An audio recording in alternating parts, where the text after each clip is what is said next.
In this week's episode of the Too Fast, Too Fast podcast, we discuss challenges with getting into and out of the Navy, we discuss the Navy's current and past recruiting issues, and we play some midwatch games. Let's do it! Dive! Dive! Code red in 4-compartment middle level. Torpedoes in the water! No, I never have thought I was smart. I thought the people I dealt with were dumb, including you.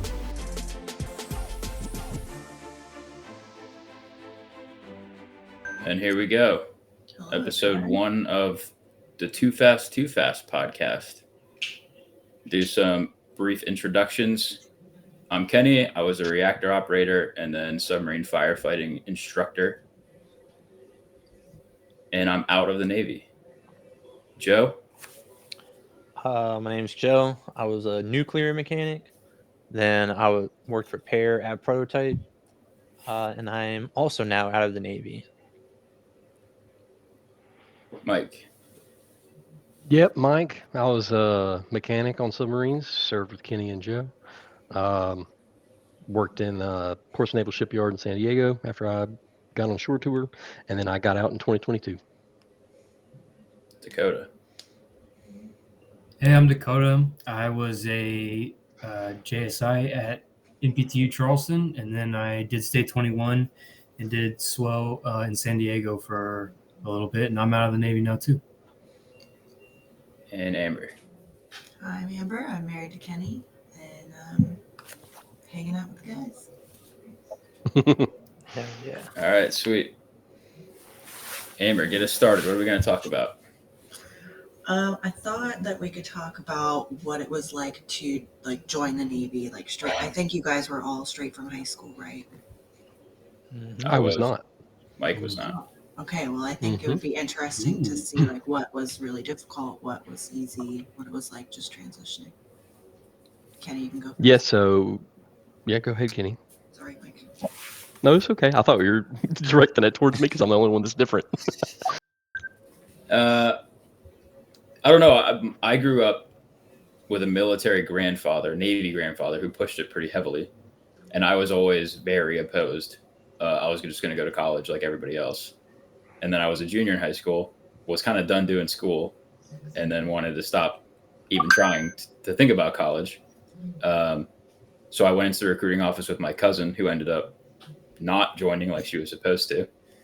And yeah, I don't know. My recruiters didn't know anything about being a nuke. Like, I got a 98 on my ASVAB, and he was like, "That's the highest score I've ever seen." And I was like, "What does that mean?" He's like, "I don't know." And then I went through MEPS having no idea what I was going to do. And like the day before I shipped out, they were like, "You want a subvol?" And I was like, "Why would I do that?" And he's like, "Well, it's an extra $125 a month." I was like, "Shit, yeah, I want a subvol. Sign me up for that." So that's how I made that mistake. What does subvol mean? So that just means that I volunteered for submarines. Like, I could have just been a nuclear. I still probably would have been an ET. And I would have just gone to the surface fleet on an aircraft carrier instead of a submarine. But when I was just freshly 18, $125 a month was like life-changing money for me. So I was like, yeah, it can't be that bad, right? So that's how it started. That's how they get you. Yeah. And then I didn't know how long my school was going to be until I was like almost done in boot camp. And Dakota and I were actually sitting in the same room where they talked about like the different rates and which one you wanted to be and how they choose. And that's when I learned that I was going to be in school for 2 years learning how to do it. And I ended up basically going to college anyway, just in the Navy. So that's what joining was like for me. Actual degree. Yeah, no actual degree. Just a congratulations and you're a petty officer now, and then get to the fleet. Got to wear some cool clothes, though. Yeah, that's right. You get an extra initial in your title. Yeah, right. So I also kind of came from a military family. Literally all of my grandparents were in some branch of the military in some way, shape, or form, except the Navy. None of my parents are, though. But I kind of knew I was going to join the military probably since like middle school. It was just kind of, for me, it was the trouble of like picking what I was going to do. And I came down to, I was either going to be, I wanted to like get out of my hometown and like do something. I was like, I just need to leave and I need to like put my hands on stuff and do shit. So I was like, either I want to be a Marine or I'm going to be a nuke. And I was like, well, You knew you wanted to be a nuke before? yeah, that was my choices were either something in the Marines or a nuke in the Navy. Interesting. There was no other option, or not something that I liked. And I was like, well, what do I really learn from the Marines that's gonna like make me marketable after I get out? Probably not much. So fuck it. I'll go be a nuke, and they'll give me a ton of money. So I called up the recruiter. I was a junior, like I just finished my junior year, and I called up the recruiter in my hometown. And I'm like, make me a nuke. And he's like, shit, yeah, dude, come on down tomorrow morning. We'll get this ball rolling. So I made his life easy as shit because nobody ever calls saying make me a nuke. I feel like to this day, I'm still the only person I know of who like is dumb went to enough the to say, recruiter. make me a nuke. Yeah, I told the recruiter make me a nuke. I wasn't sold on it, and I graduate a month after I graduate high school. I'm in boot camp. So I got through all of that, and I think it was in power school when I finally decided I wanted to go submarines. So I was like, how many people on an aircraft carrier? They're like, there's like 5,000 people. I'm like, that's way too many fucking people. Send me on the subs, dude. Fuck that shit. Like, I joined subs specifically because there would be less people, and that's it. Yeah, that's how I joined. Go ahead, Mike. I grew up pretty poor, so I was the first person in my family to even graduate high school. So my options after graduating high school were to be a carpenter like my grandfather was, or just do odd jobs. So I knew I had to do something after high school. My senior year of high school, I had the opportunity to take the ASVAB or go to class. So naturally, they said if I went and took the ASVAB, I could leave school early. So I said, sure, absolutely, I can go work. I was working for my buddy's dad's tannery. So I go and take the ASVAB, burn through it, go to work, do my thing. I get a call from a recruiter a little while later.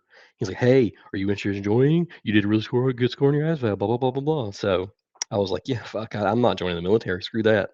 Um, I worked full time after I graduated high school at a Planet Fitness for a while. And then when I was 20, um, my grandfather passed away. And I was like, I don't want to get stuck in this town doing whatever. I was like, I know what I can do. I just don't have the capability to do it on my own or with help from family. So I called that recruiter back and I was like, look, man, is this still on the table? He's like, yeah, sure. Came in, did the thing. I wanted to be a CB originally. And then got conned into being a nuke because my ASVAB score.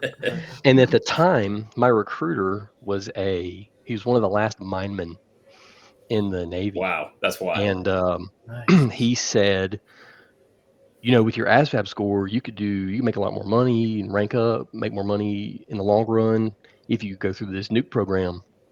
I was like, cool, like nuke weapons? And he was like, yeah, dude, just like pretty sick program. So I found out in boot camp that that's not what the fuck I was doing. There was no weapons.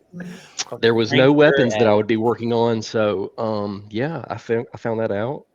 And then I subvoled in boot camp just because I thought that was more interesting.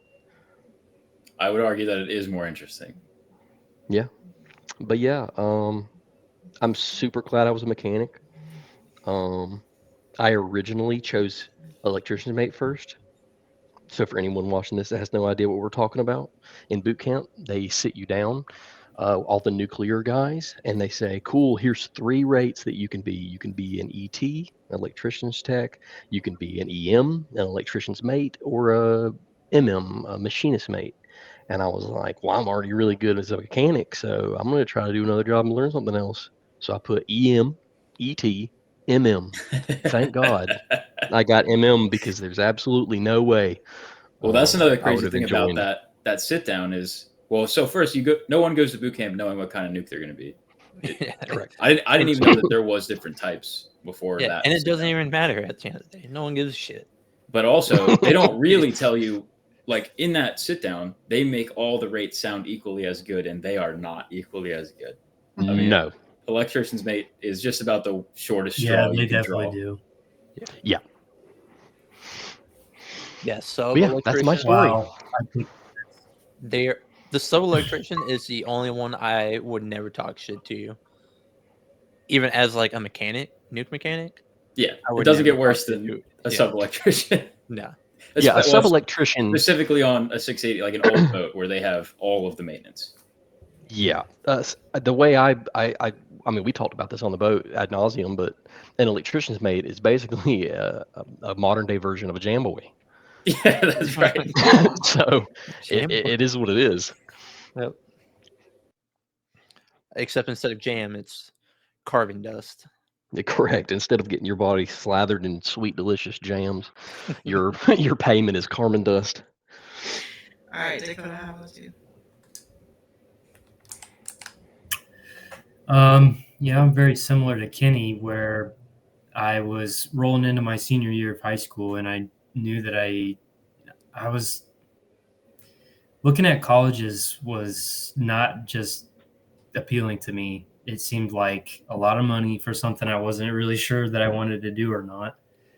And my cousin and my uncle were both in the Navy, so I just decided that that would be something worth doing. So I talked to the recruiter, and I actually went to MEPS then before my senior year started.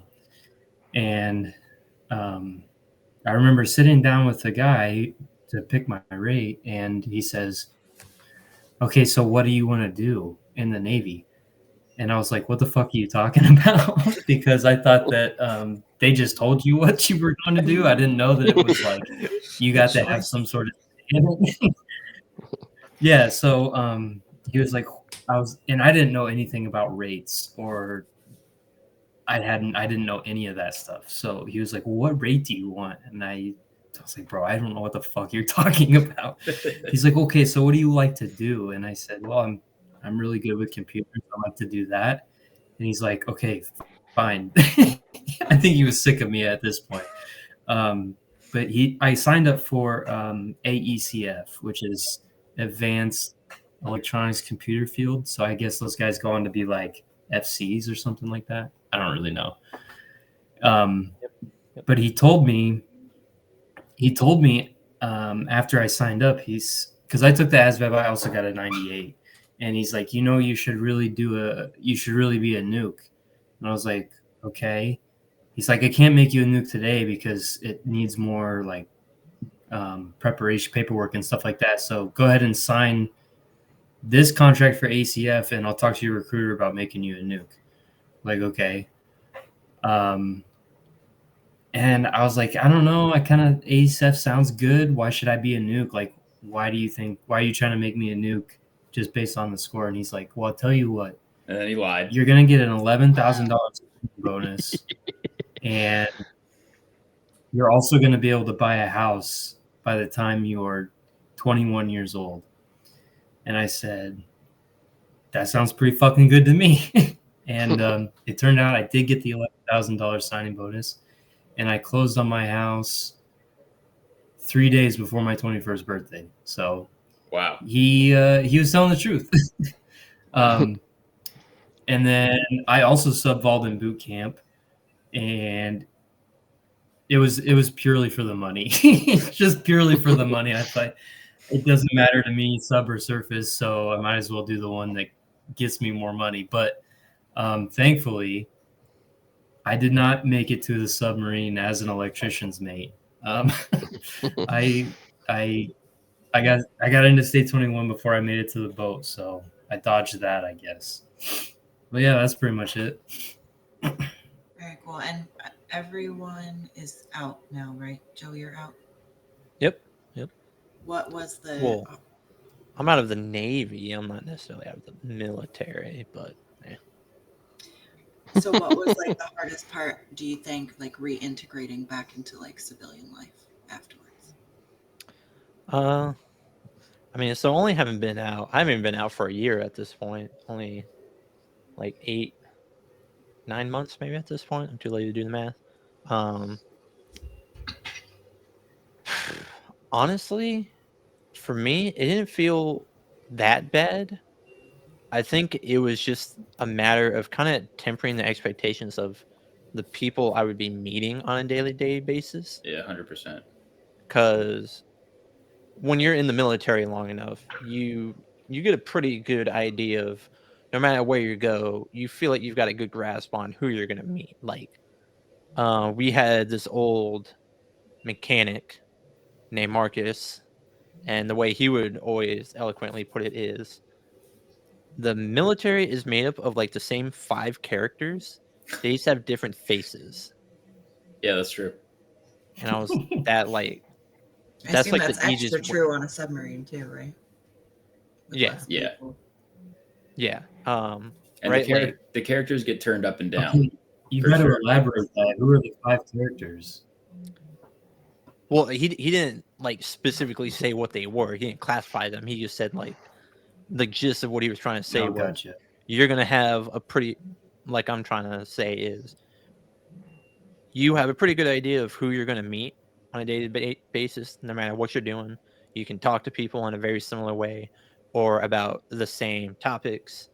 Blah blah blah. It's a lot easier to like break the ice, so to say. But obviously in the civilian world, that pool is way bigger. There's a lot Yeah. more people you can meet. So I guess it kind of pushes you out of your comfort zone in that way of, well, is I can't use the same old like talking points or mannerisms or blah blah blah. Like the easiest conversation to have in the military is like, hey, what ship were you on? Or like, do you know, especially as like a nuke, it's like, oh, do you know this guy? My buddy's a mechanic. He was also on that ship. Have you met him? Know him? Blah blah blah. That's an easy Right. like icebreaker you could deal with almost anybody in our community. But now that I like go to college and with a bunch of people who are like anywhere between like 8 to 10 to 11 years younger than me, it's almost another generation at that point. with no shared experiences for the most Yeah, part. exactly. Right. Like I've kind of gone through, Absolutely. already did a lot of the same. They're trying to party, they're trying to have a good time. I'm just trying to get my fucking degree and move on with life. Right. So yeah, I Yeah, that think makes sense. for me I think I did a pretty good job of like integrating back in. I don't, because I always try to keep in the back of my mind, like, don't be that fucking vet bro. Don't go up to people like, I was in the military. Respect me, man. Like, just be a dude. Just be a fucking Yeah. human being. Yeah. That sounds dumb, but that's like the easiest way I can put it. No, that makes a lot of sense. Daddy? I think there's a couple of things that stick out. I think most people would agree that the worst part about like submarine life and culture is the things that aren't your job, the other shit that you have to do and deal with, be it the other duties you have to accomplish, the cleaning and the maintenance, all the other crap, and then just like the politics of, oh, you're not this rank, so what you say really doesn't matter at all, or you can't sign that paper, so your input is not welcome here. The job itself I always had a good time. Like operating a reactor is cool. I got really good at it. That was never the problem. But going to the outside and working for small and big companies now, all that dumb bullshit still exists. It's just corporate instead of militaristic. Middle managers still act like chiefs, just kind of less horrible. But all those same problems are like intertwined in corporate America just as much as they are in the military. So you don't really get to escape that like you kind of hope to when you get out. That's number one. And number two, I think that I never anticipated to feel like a purposelessness when I got out, and I experienced that where I was like, well, I don't really care about the work that I'm doing.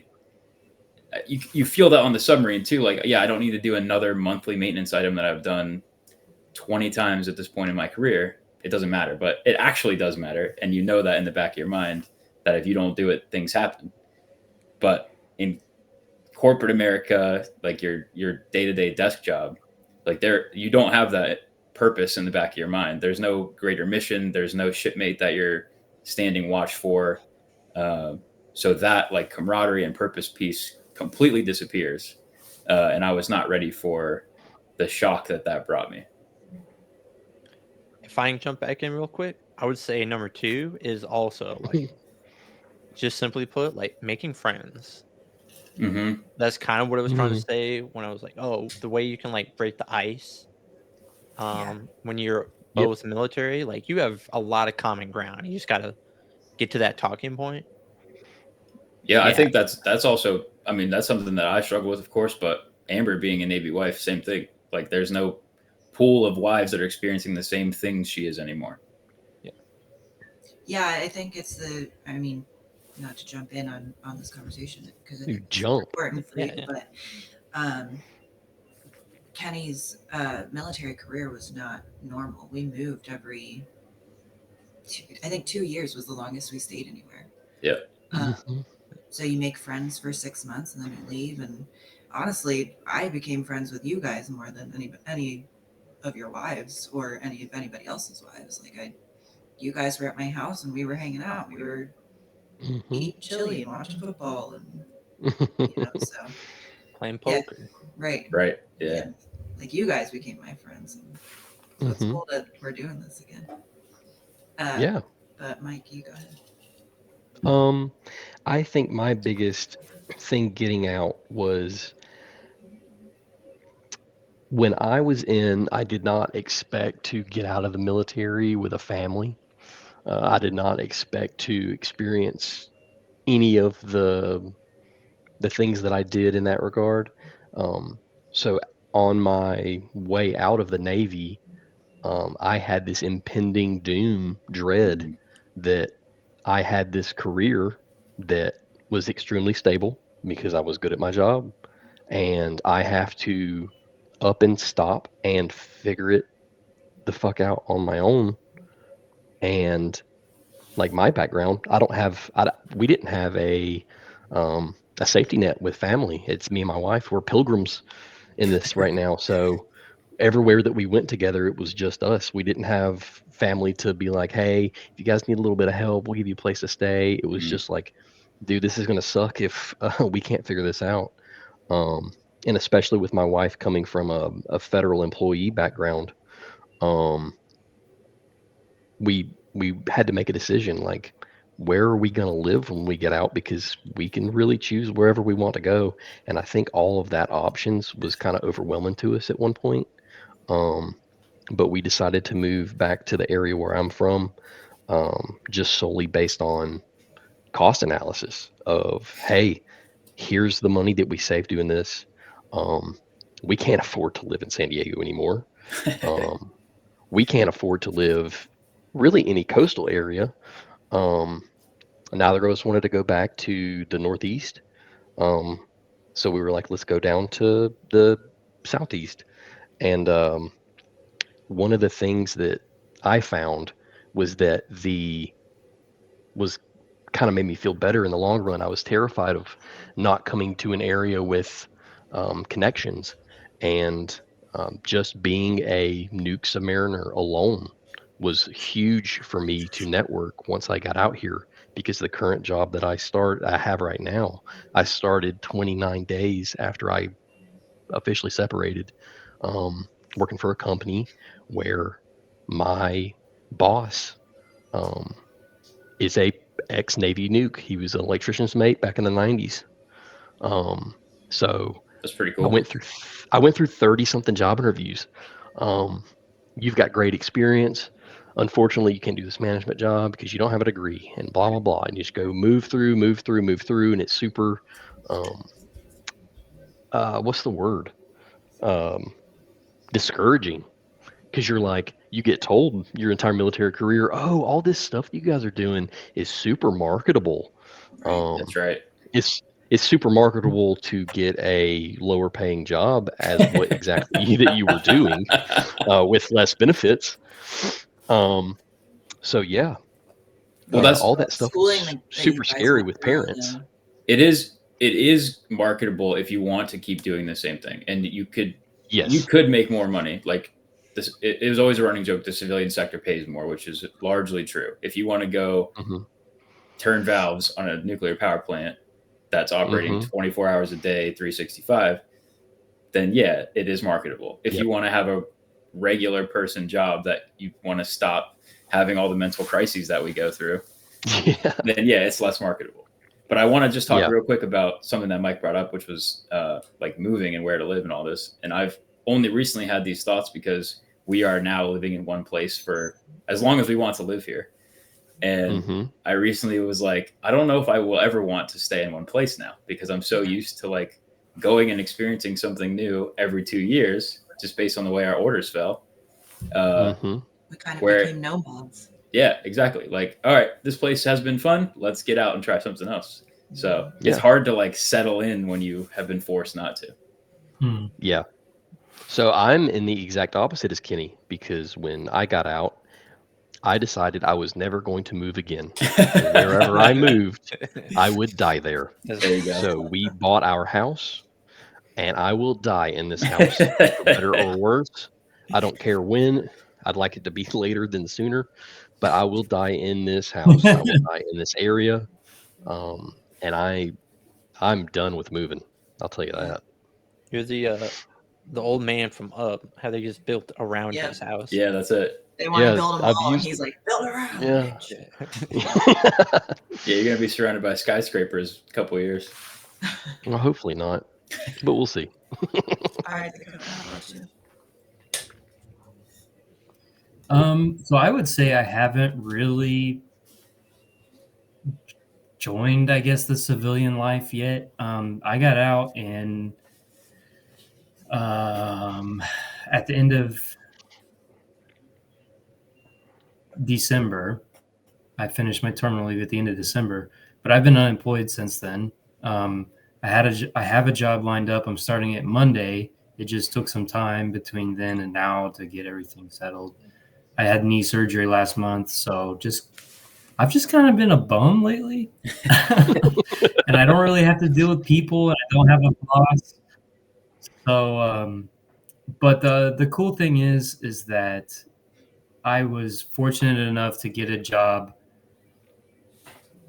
with the Navy, but not in the Navy. So I'm no longer bound by some of the frustrating things that we experienced as active duty. Like my boss isn't a chief anymore or a lieutenant commander. It's a GS-15, and he's super chill. And also I have the ability to just quit if I don't like it, which is a luxury that we never had in the service. But I still have the opportunity to do what I'm passionate about, which is help the sailors who are out there right now not have to do stupid bullshit stuff. So I'm really looking forward to like making that the underlying factor of my decisions that I make in my new role. Because if there's one thing I'm passionate about, it's that we shouldn't be doing stuff that's not necessary, and we definitely shouldn't be doing work twice. So yeah, hopefully I can like sort of avoid some of those other, disadvantages of like moving out of the Navy, because I'm still going to be in the community and with the same kind of people. So I don't know. We'll see. Cool. Sounds like you were never in the shipyard because you don't know the motto: first time quality, second time around. It's Joe from No, thankfully I was never in the shipyard. Yeah, Joe is frozen. I don't know what's going on with that. No, that's fine. All right, I have a couple of things on these topics. Specifically, we talked a lot about recruiting and our interactions with our recruiters. So let me pull some of these things up here. I had the definition of Jamboy pulled up for everybody to enjoy. But so I have a little bit of a timeline of Navy recruiting. And we're going to just see kind of headlines. And I read through these articles. So this first one is from October of 2017. And the headline is, panel says Pentagon is facing future recruiting challenge due to lack of candidates. And in this article, someone on this panel blames culture for their lack of candidates. There's a quote that says, culture slowly changed and not for the better. They also say that there was a strong economy, which was a 4.5% unemployment rate at that time. And there was skewed images of the military from TV and movies, which made everyone think that the military was only combat. And so that was what they cited as their challenge in with their lack of candidates. So that was 2017. Well, that's their fucking fault. Yeah. And so interestingly, that actually, you know, the Pentagon has like a fucking movie department for making movies. They have a movie department for what? For making movies. They work with Hollywood to like be like, okay, here's what you should do to make America look good. Yeah, but I think that that aligns with like our interests, you know. I think that they think combat is glory. They who? Who, Hollywood or Pentagon? Pentagon. I would argue that Hollywood probably feels the same way. Yeah, that's true. Nobody's making a movie about a yeoman, you know. Right. But they want yeomen to join. But I don't know. Battleship probably would have been better from a yeoman standpoint. But. But this is why everyone goes to boot camp who thinks that they have a job, and all of them are like, yeah, but I'm going to be a SEAL. Well, no, you're not. You're not going to be a SEAL. But everyone thinks that they're going to be a SEAL. And you won't be working on nuclear weapons. Either. Yeah, no nuclear weapons. So fast forward to Feb of 2018. The headline is Navy sees difficult times with recruiting goals for nuclear and cyber sailors. And interestingly, at this time, the Navy had just asked Congress for $318 million for retention bonuses, which was 25% increase from previous, and $92.2 million for recruiting bonuses, which was up 294% from 2 years before. They investigated something called up and return policies. I don't know if any of you have heard about this, but apparently the Army had done this thing for a while where they would encourage people who wanted to get out with a plan to rejoin at some point in the future. And like that was a push, which was, look, everyone needs a break. So take a long break and literally get out of the Army and then come back in because you have the experience. We don't have to retrain you on and on. So the Navy at this time in 2018 said that they were, quote, investigating up and return policies. I never heard of such a thing come through. No. Well, they don't call it up and return. You know, they have something similar to the officers. Yeah, it's called it's like TARP, or no. It's the Targeted Reentry Program. That's what it is. Okay. But they call it like gold reentry or like silver reentry, depending on blah, blah, blah. They talked to us about it at TAPS. I completely tuned that out. This doesn't apply to me. Don't give a shit. Yeah.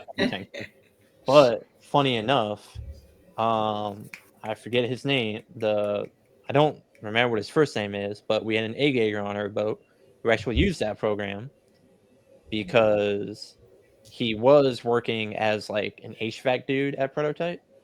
Okay, as a civilian? Yeah. Okay.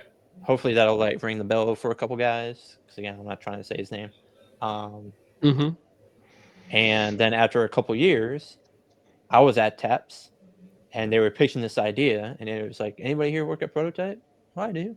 It's like, do you know this guy? I was like, yeah, I was on the boat with him. He's like, he's back in the Navy. I'm like, that's What the fucking fuck crazy. did he do that for? Yeah. I'm like, that's fucking crazy, dude. Still don't care. Right. It's not me. Yeah. So their goal when with investigating that program, I guess, was to quote fill hundreds of gaps at sea on the enlisted side.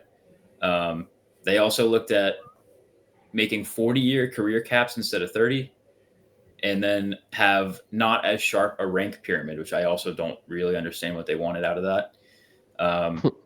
They said at that time, so Feb of 2018, 13 to 14% of the Navy was medically undeployable.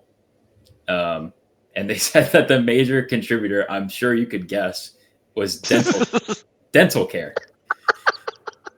Because people don't send people to dental, and they're like, oh, now it's an emergency. Yeah. And then, yeah, so another big percentage of that was people who joined the Navy on a medical waiver from a surge in Iraq 10 years before, in 07, 08, and they were just like undeployable but collecting the benefits, which credit to them. But yeah, so I just think that it's interesting to see how this progresses too, because their problems were not over. You know who isn't having recruiting problems? The Air Force. That's right. Booyah. Get fucking nerds. So skip forward to fiscal year 19. This is December of 19. Fiscal year 19 recruiting numbers reflect growth despite a strong civilian economy. So something that they were bitching about 2 years before ended up being not a problem. So they have the second highest number of active duty contracts in the last 15 years, despite unemployment now being 3.5%. So that is not They don't a know real who, problem. who or what to blame. What's that? They don't know who or what to blame. You know, they're blaming Exactly. the economy, and then 2 years later, it's still the economy. Exactly. That's going to be a it doesn't continuing matter now. trend. So they don't actually know what's. Yes, that's going to be a continuing trend. They, whoever they interviewed for this article said that they attributed their success in recruiting to, quote, spreading the Navy message of who we are, what we do for our nation, and what opportunities we give our sailors, which I think is an interesting talking point. And then I give a break for 2020 and 2021 because I have no idea what the recruiting environment was like during COVID. I know that being active duty during COVID was weird. So whatever happened in recruiting, fine. So skip to October of 2022. Navy boosts new sailor goal by 3,400 to meet demand in tough recruiting environment. So their recruitment goal in fiscal year 2022 was barely met. I think they met their goal by 45 people or something like that. But they didn't meet their goal for active duty officers or reserve enlisted or officers. So they only met their goal for active duty enlisted. And they said, quote, competition for top talent, which I assume they mean officers. Competition for top talent was fierce within the branches of the Department of Defense and the private sector, where major corporations have begun offering incentive packages to compete with the military, which I think there is some validity in that. They say, quote, next year is expected to be as difficult and we'll see the lowest delayed entry program pool in 40 years, which I was part of the DEP program. I don't know if everyone here was, but DEP is like a big deal. And so at the end of 2022, they were about to come on to their lowest DEP pool in 40 years. They said that their challenges at this time were, quote, a smaller population at the target age for service, which I don't even think that's true, and fewer people willing to join the military, which obviously that's the case. All right, and then I got two more. So the reason is that there's a reason. Yeah. Less people want to join the military, we found, because there's less interest in joining the military. Yeah. All right. Now we're going to go to October of 2023. Navy misses all recruiting goals in fiscal year 2023, raises the goal again for 2024. So they were short by 7,400, which was 20% of their goal for active duty enlisted, and by 452 officers. They said, quote, although the Navy missed its recruiting goals, the service gained 6,000 more contracted future sailors in 2023 than in 2022. So the the debt pool grew, which it Mhm. had to. It was the lowest in 40 years. They said that the reason for their successes were as follows: increasing the age limit of enlistment to 41 years old, accepting, Oh my god. accepting sailors with lower scores on exams. So this is how this worked. If you qualified for the Navy on your ASVAB, so I don't know what that number is. I'm guessing it's 30 something. I want to say it's 30. Okay, so somewhere in that range. If you 30. qualified for the Navy, then they had you take something called the Armed Forces Qualification Test. And they took 20% of the people who scored in the 10 to 30th percentile of that. So they were just like, you barely made it. Let's see how bad it really is. And then they took 20% of the top of those people. Jesus. And then this was interesting. So they ran a Super Bowl ad in targeted markets, which they spent $1.8 million on. In 2019, when they met their goals, they stopped TV advertising altogether. So then they were like, okay, I guess we'll just go all in a Super Bowl ad and spent $2 million on it. They allowed recruits a 3-week physical training program at RTC. I don't know who got conned into this, but if you were unable to meet physical fitness standards, they said, well, you can go to boot camp 3 weeks early and we'll just work you out. And then you can go to boot camp and we'll see if you make it. Oh no. Yeah. That sounds horrible. What I'm getting What a at, scam. yeah, what I'm getting at is they were like, oh, we're not going to meet our goals. Let's just send everybody and see what happens. They increased bonuses and extended waivers for positive drug or alcohol tests, tattoos, and age. So even if you're over 41, you could get a waiver. They look to continue its, quote, every sailor is a recruiter program, which supposedly generated 800 leads and 150 contracts, which I'd love to know the details in that. And then this is really funny. I was hoping we would have an ex-recruiter friend of ours on, but they tried to implement a 6-day work week for recruiters. And that was met with so much backlash that they withdrew that policy after 2 days. Oh, So they didn't even get to experience a 6-day work week because everyone was so upset that they pulled it back immediately.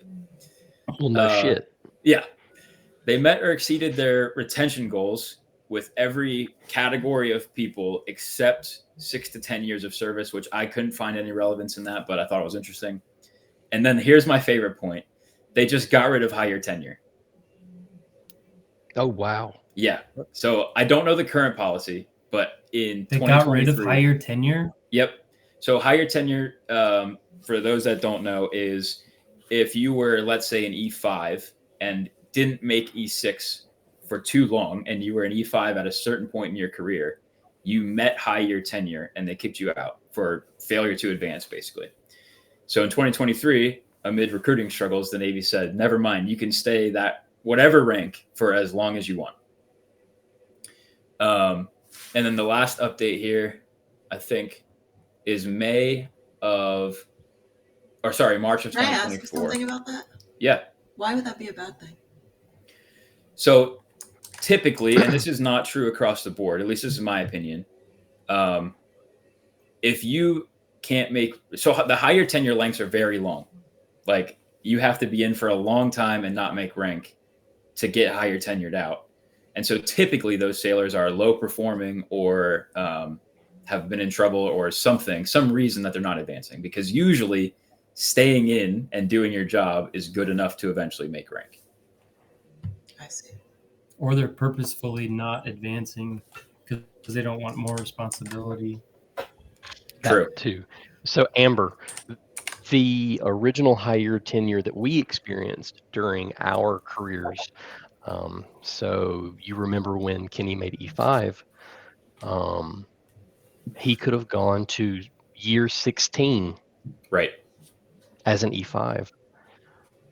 Which I would still Then he not would be be at. higher tenured out. Yeah. Yes. All right. And then It the seems last like if they're update. trying to keep. Never mind. Go ahead. But Go ahead, babe.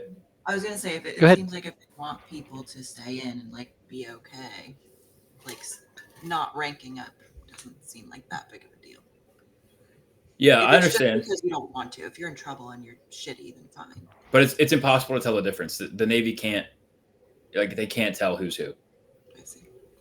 There's no KPI for them to, like they do in the civilian world, to say, oh, well, this person has this specific performance down to nitpicky details to where it would actually benefit to have that implemented. Right.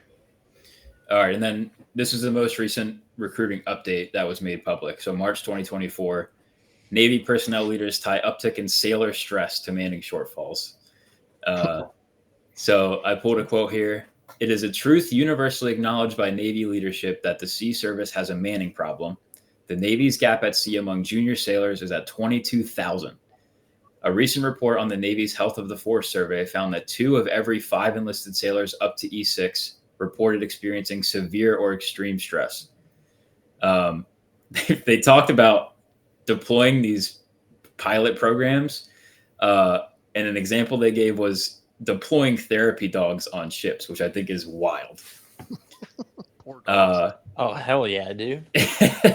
So, and obviously, of course, that won't mean submarines because that would be cruel and unusual animal treatment. But so they talked to someone that they called a human factors engineer, which I'm not totally sure what that job is.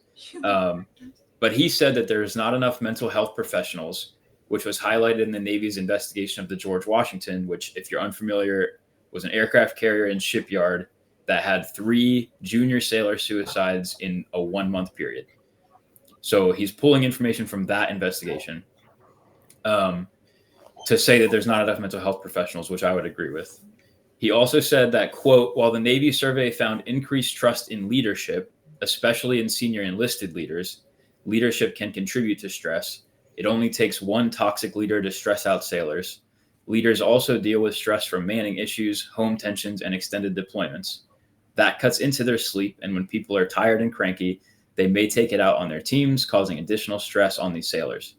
It's the secondary effects of manning on the underway work schedules and lack of sleep, and the import work schedule and the impact on the home life of those schedule changes. There is one more update. I won't pull up the article, but April of 2024, the headline is Navy expects to miss recruiting goal by more than 6,000. And so human factors engineers, this is just for a glimpse of like how they thought that the way to fix the problem of sailors being tired underway was to get everybody brand new memory foam mattresses for their rack. I mean, Oh, that's really? a nice quality of life. So let's talk about this right quick. When the Cobb made me get rid of my mattress topper, which was a memory foam mattress topper, because it was a hazard. Yep. Which is the mattress is more dangerous than having a senior mechanic not be able to sleep well. That's right. So I wanted to talk a little bit about just like some ideas. Yeah, no doubt. I wanted to talk about some potential recruiting thoughts about what you would do to fix the Navy's recruiting problem moving forward. So transparency for me. Yeah, but I don't think the recruiters know. That's the thing.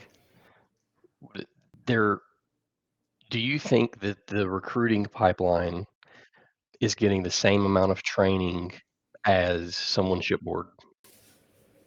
No, definitely not. Or the same level of training. So it's a complete moot point of, oh, well, our recruiters need to try harder and need to do this. And it's like, work for 6 days. Yeah. Yeah. Let's just add another work day. Right. I think that you could accomplish a lot with money. I don't know what else you could even just pay everybody more money. Well, the bonuses have gone up significantly from what I think I've read, at least for nukes. The $10,000 that we got is $50,000 now. Oh my god! It's 40. You can show 40. up. Still, it's fucking nuts. That's wild. Yeah. Well, because it's a bunch of like layered incentives programs. Because like you get your flat enlistment, and then it's like, oh, if you have like some college credits or like an advanced diploma, you'll get a little bit more. If you like get a good on your first PRT and boot camp, you get a little bit more. And there's a few more that I'm forgetting about, but yeah, it's not like you sign up and automatically get 40,000. You do kind of have to work for it, but it's not that hard. Here's Yeah. the thing with the culture that I think that they're missing the point on. No one is, for the majority, are joining the military out of pride or Right. investment to the country anymore. Right. We've seen what politicians and government leaders are willing to do to screw over everyone that they're cognizant over. Well, I think we live in a world now where information is so readily available that it's getting harder for America to consistently push the narrative of being the good guys in every fight. Yes. And I'm not going to take a political stance, but it was easier even 10 years ago to convince young people that you're on the right team and come play for that team. Well, yeah, no. One of the I think going go ahead. even one step further than that is it's not necessarily just a message, but it's like fatigue and disenfranchisement, right? So we're all kind of in the age group of, we were all born somewhere in the mid to early 90s. A lot of people younger than us literally don't know what America was like before 9/11, or 2, just True. the general idea of being in war in perpetuity, right? Dude, I bet military brass is itching for another 9/11 where they don't have to convince people to sign up anymore. Yeah. Yep. But I mean, so the biggest picture that I've always read it as is, I guess the easiest way to say it is just everybody's stretched too thin, right? We don't have enough people to even fill the ships that we have now, but those Clearly, ships 22,000, dude. That's so many people. But those ships are expected to run. Yep. Essentially 24/7. And they will. They're going to. That's the thing. Yeah. But it becomes kind of a self-compounding, self-exacerbating issue, which I think this goes back to Amber's point, which is like a philosophical discussion of when you're on the boat, do you want a piece of shit or do you want nobody? And a lot of times I would choose a piece of shit. Yeah. Because that's another person that can fill the watch bill. Exactly. That gets you some time off, not standing watch, to do something else. Right. But it's kind of a self-compounding problem of when shit rolls downhill, you're expected to have a 95% op tempo. Yep. The people that are affected by that are even more disincentivized to not stick around. Yeah, that's true. All right, with that, we Dakota dropped, so let's take a break. We'll come back and play some games. Hopefully Dakota's back, and then we'll call it. Sounds good. Cool.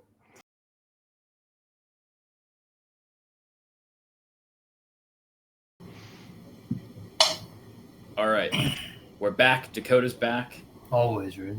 And we're going to play some classic nuke games. Cut that out. Cut that.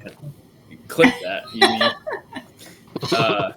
So we're going to start with 50-50-90, which is a classic nukeism where if you're given a 50-50 question, 90% of the time you get it wrong. So we're going to have Amber put us to the test and try to overcome the stereotype and beat 90% incorrect.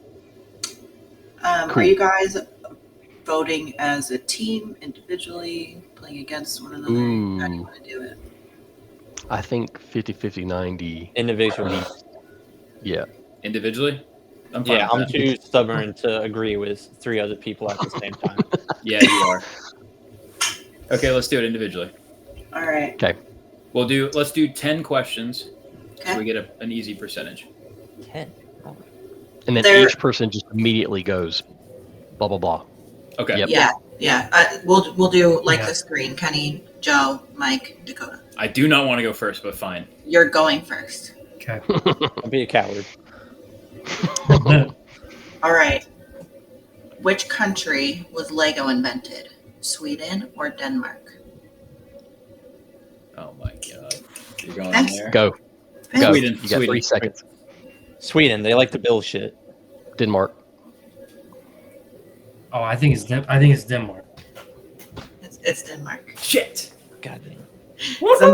Somebody keep track, please. I'll add it in post. I'll keep our percentage going in post. Yeah, I thought IKEA came from Sweden, so that's why I picked. Does All IKEA right. come from Sweden? That's not Legos. No, but they. But they like to build shit. If IKEA was IKEA Lego, it wouldn't be so funny putting together IKEA furniture. Yeah, IKEA is Legos for adults. I think All right. Legos are Legos for adults. Ready? Yeah. Let's do Number it. 2. What's the capital of Canada? Toronto or Ottawa? Ottawa. Ottawa. Ottawa. Did you hear it? Ottawa. All right. Yes, it's Thank Ottawa. you. Yes. Actually, let's make Dakota Fuck yes. lead since he has the lag. Oh, there you go. Yeah, make me first. Make me first. Okay, so we're gonna go backwards then. Dakota, Mike, Joe, Kenny. Oh, love it. Love it. Fuck yeah. You're a coward, dude. He really is. He just wants to copy the class. That's right. How do you think I got through A school? All right, Dakota.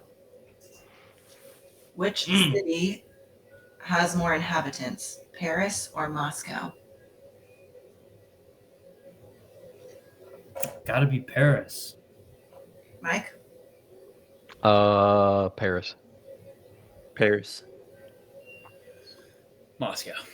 It's Moscow. I think we're on question 4 now. 2, 3, 4. Yep. Which European country, Dakota, has the longest coastline? Greece or Norway? Oof. Come on. I would say Norway, even though I'm gonna object to the question. But anyways, go on. Norway. Sorry. Joe? Norway. I also think Norway. Norway. Nice. Okay, which is longer? Okay, but you 3? guys have seen this thing, right? Where it's like it depends on I have seen that. what you're using to measure. But if it's Yeah, not well, even what- close, then Yeah. Okay. You all got it correct. Yeah. Okay, Dakota, you ready? Always. Okay, which is longer, 3 inches or 7.5 centimeters?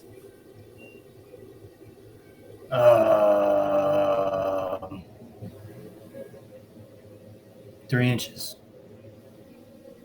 Mike? 7.5 centimeters. Joe? I'm gonna go with 7.5. Kenny? I'm gonna trust the mechanics and say 7.5 centimeters. 3 inches. No. Oh, I trusted you, Mikey. You have the you fucking fucked tools right up, behind eh, you. Ron? Yeah. I know, it's really- honestly, it's I really saw funny. Mike laying. I saw his Yeah. eyes going down. I was like, he's got to have a tape measure Yeah. right there. I was No, like, I bet actually- you he has the fucking indents No, on his 1 table inch is right in front of him. 3.5 centimeters. Hmm. 3 inches is 7.62 centimeters. But see, it's Okay. really funny because literally right here I have a measurement with both things on it. That's what I mean. Like, it's on the table. I was like, I bet he's got it. I bet he's seen this. Well, honestly, it's funnier that you trusted me and then you got it wrong. So I think it's funnier that this is your job and you don't know that shit. I gave that shit Alright. up, dog. you think I'm cutting stuff for my house in metric Centimeters? and imperial? If you got it. Maybe. Oh my goodness. All right, I think we're on 5. Imagine. Yep. All right, Dakota, you ready? Do you dream in deep sleep, or REM sleep? REM sleep. Mike? REM. REM. REM sleep. Yes, that's correct. Yeah. I remember that. 'Cause that's the name of the band. Were any of us actually confident in that? Yeah. Of course I remember was. It's I go the name last. of the it's the name of the band, REM. No, the band's called REM. You just said it was called REM. Mikey, shut the fuck up. Yeah, it's REM, right? Yes. The band is REM for this. All All right, all REM right, all period. right. 6, you ready? Mm-hmm. Did Rembrandt or Vermeer paint the girl with the pearl earring? Rembrandt. Okay. Vermeer. What is the artistic style of this painting? And you're Dutch answering Baroque. these questions. It's Dutch Baroque period. Rembrandt. He's a Dutch. All right, I can't. If he's gonna tell me it's Dutch Baroque, I'm going Vermeer with Mike. Yeah, it's Vermeer. I was like, Mikey, you fucked me once. I'm not I going to do it think- again. Mike, I think Mike pretended to not know that before you finished reading the question. That's correct. I knew he was gonna know it. I was Yeah. thinking of it opposite. I was like, Mikey's trying to fuck with me again. Don't agree with him. All right, So wait, what's the answer? Vermeer. Johann Vermeer. Dutch. All right. Baroque. Fuck. Who gives a fuck? 7. I do. Vermeer's my favorite painter. And you cared enough to ask, sir. Mm-hmm. That's right. All right, number 7. What is the largest port in the Netherlands? Amsterdam or Rotterdam? Rotterdam. Easy. Rotterdam. Rotterdam.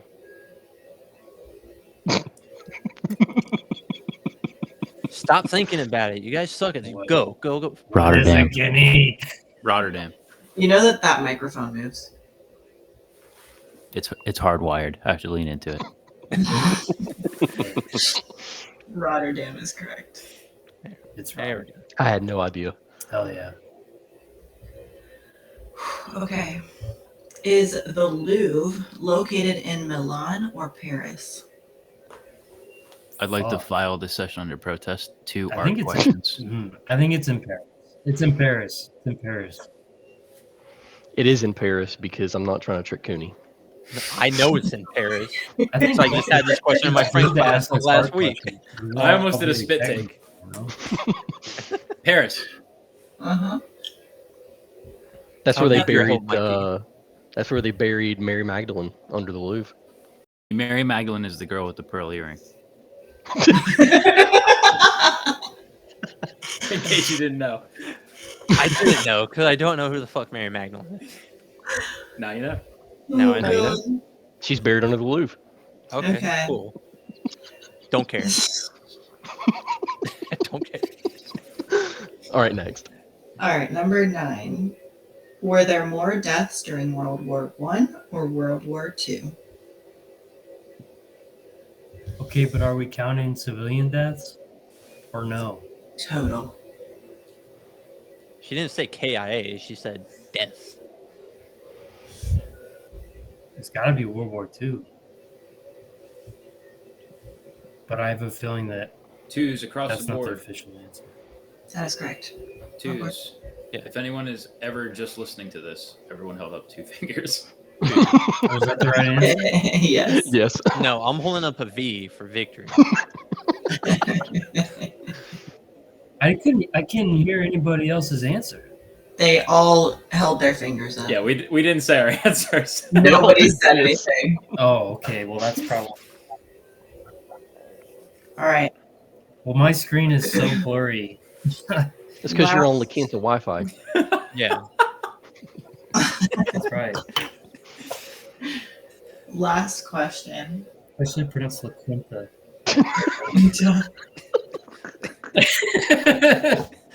I got my quesadillas at the La Quinta.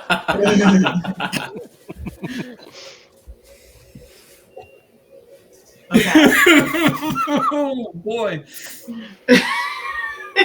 Is that it, or do we It's have one pronounced more? Oh, we have La one Quinta. more. Okay, one more. Let's do it. Let's do All right, it. let's hit it.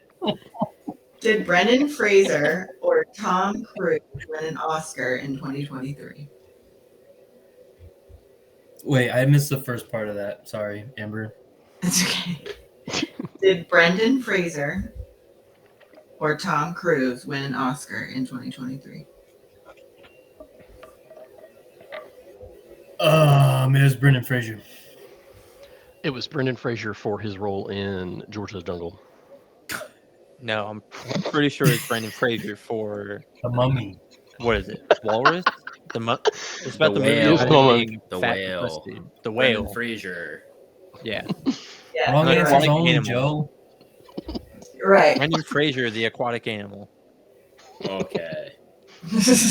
Unnecessary shots taken at Brendan Journey to Fraser. the Center of the Earth. No, that's the name of the fucking movie he was in. No, it's Don't- The Mummy.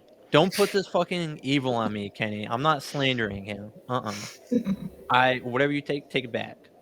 All right, I'll put our percentages up on the board. I don't know who won. We'll find out when I put this out. Okay, let's do the last game. Okay. I want to do a tradition. Start the tradition like on a midwatch where we'll do a hypothetical situation or Yes. predicament or some unique question to get people thinking, and we'll do one of these every time to end the episode. So, Amber, what is this week's question? Okay, so if you could have an all-time stat for your lifetime, like you're tracking this thing over your life, what would you choose? Like, what would the top thing you'd want to know about yourself be? Or your life in general? Orgasms. Would you want? Would you want? Okay, this wait. to be- I have the second part. What do you definitely want to know? And what do you definitely not want to know? Orgasms I don't want to know. I don't know. Are we gonna get to see like the all-time leaderboards or just our number? Just you.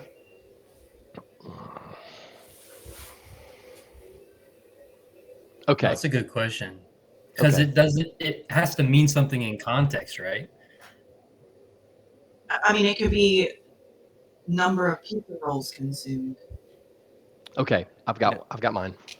For your, I you, would- like, definitely want and definitely don't want. Yes, I got both. Okay. I would definitely want to know how many things that I have fixed because I do all my own DIY, I do my own car maintenance, I do all the stuff on our house. I want to know how many things that I have fixed.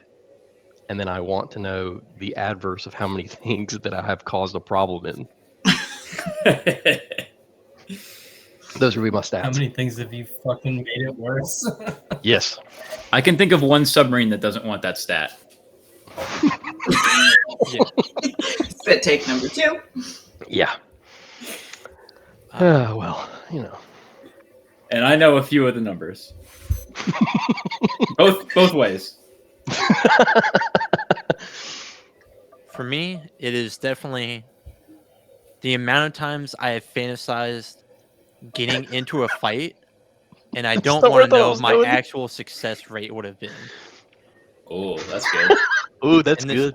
Hypothetical where the scenario plays out, Mm-hmm. because I imagine it's going to be way, way lower than even what I already expected would have been. What would you not want to know? No, that's what I mean. I would want to know how many times I have imagined myself being in a fight in whatever situation I'm in. I do not want to know what my success rate would have been. Oh, okay. Gotcha. That's a Yeah. good one. Yeah, it's a really good one. Because while I already have a low self-esteem of myself, I think the truth would still hurt a little bit harder. You think your real number would be lower than what you imagined it would be? Yeah. You can't possibly imagine yourself as a bad enough fighter. That is a very good answer. I That's a always really go good with one. the idea of the average human being overestimates himself because Yes, no one that's wants true. to be like, you don't want to be like a random schmuck. Yeah, that's true. So you have to take whatever your self-image of, and you got to take yourself a peg down even from that. Yeah. So like subconsciously, you're gonna overestimate yourself anyway. Obviously, I have no So you know evidence how I for get this. around that though? This is me just making shit up. How do you get around it though? I only imagine myself fighting children. That is going to be clipped, no doubt. I win every single fucking time. Those kids have nothing on me. See, I'm only like 5'5", 5'6" on like a good day where like if it's a full moon and the gravitational pull is like really extending my spine, I might be 5'6". So if I got in a fight with like a bunch of middle schoolers, that's a fair fight. Like I can fight that in court 100%. Do you think you could take John Jones if Mercury's in retrograde? Oh, No. Sean Jones could literally be comatose.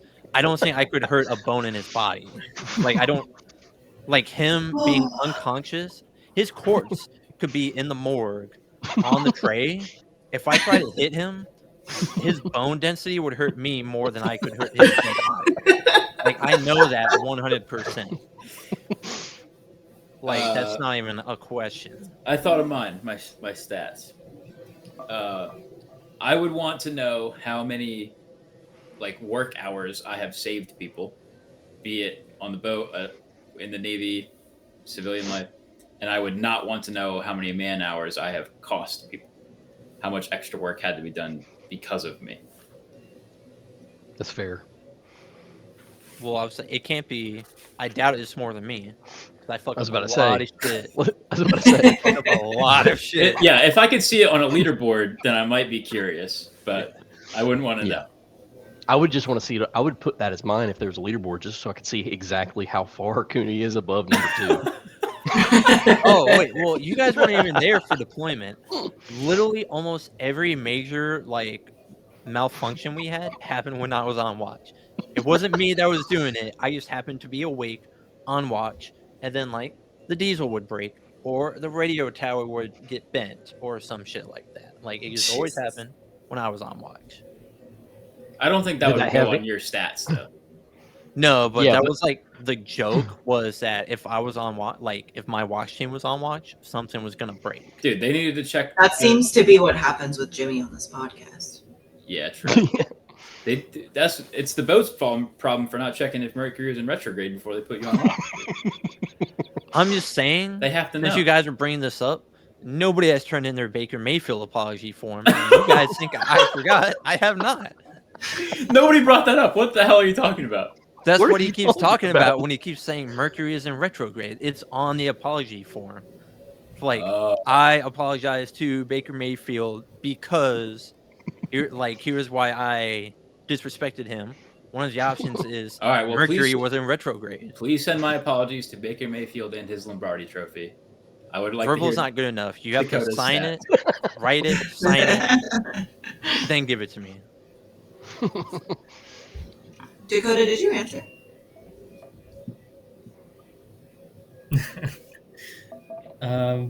I kind of had a joke answer right after you asked the question. Yeah, I didn't know if that was the real one. But then what do you not want to know if that is your real answer?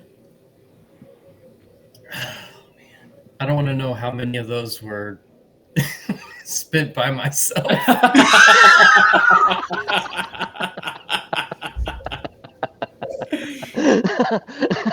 Yeah, you don't want the percentage on that. Oh, God. I don't want to know. Oh. Oh, fantastic. All right, I think that's a really good end to a good first episode on Too Fast, Too Fast.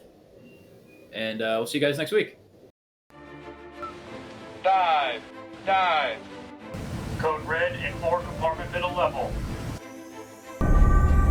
Torpedoes in the water! No, I never have thought I was smart. I thought the people I dealt with were dumb, including you.